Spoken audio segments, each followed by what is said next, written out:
จะอยู่เป็นกลางขวางคอให้นวลละออน้องนางเจ้านั้นลำคาอยู่ไปก็หมดความหมายเห็นอายเป็นเพียงทางผ่าน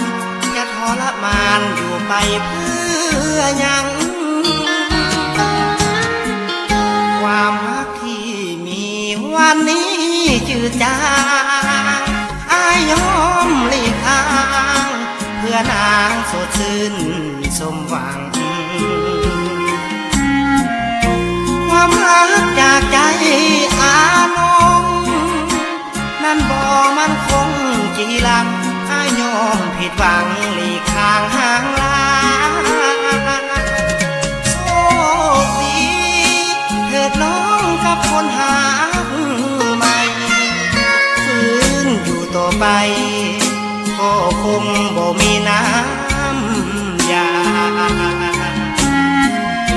บ่อยากเป็นกลางขวางคอขอพอเท่ามีแก้วตาโบกมืออำลาแล้วคนหลายใจบ่อยากจะอยู่ขวางหูขวางตาที่แล้วมานึกว่าเป็นเพียงฝันไปเมื่อใจของน้องแปรผันแบ่งปันให้กับคนใหม่ฝืนอยู่ต่อไปก็เป็นเพียงข้างขวางคอ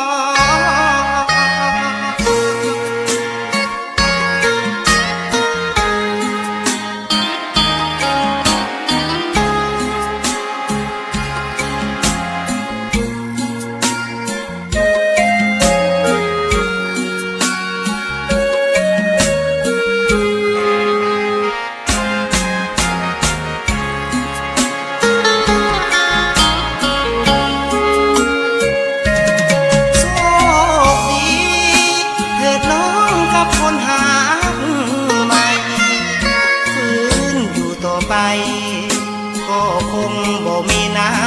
ำยาบ่อยากเป็นกลางขวางคอขอพอเท่ามีแก้วตาโบกมืออำลาแล้วคนหลายใจบ่อยากจะอยู่ขวางหูขวางตาที่แล้วมานึกว่าเป็นเพียงฝันไปเมื่อใจของน้องแปรผันแบ่งปันให้กับคนใหม่ฝืนอยู่ต่อไป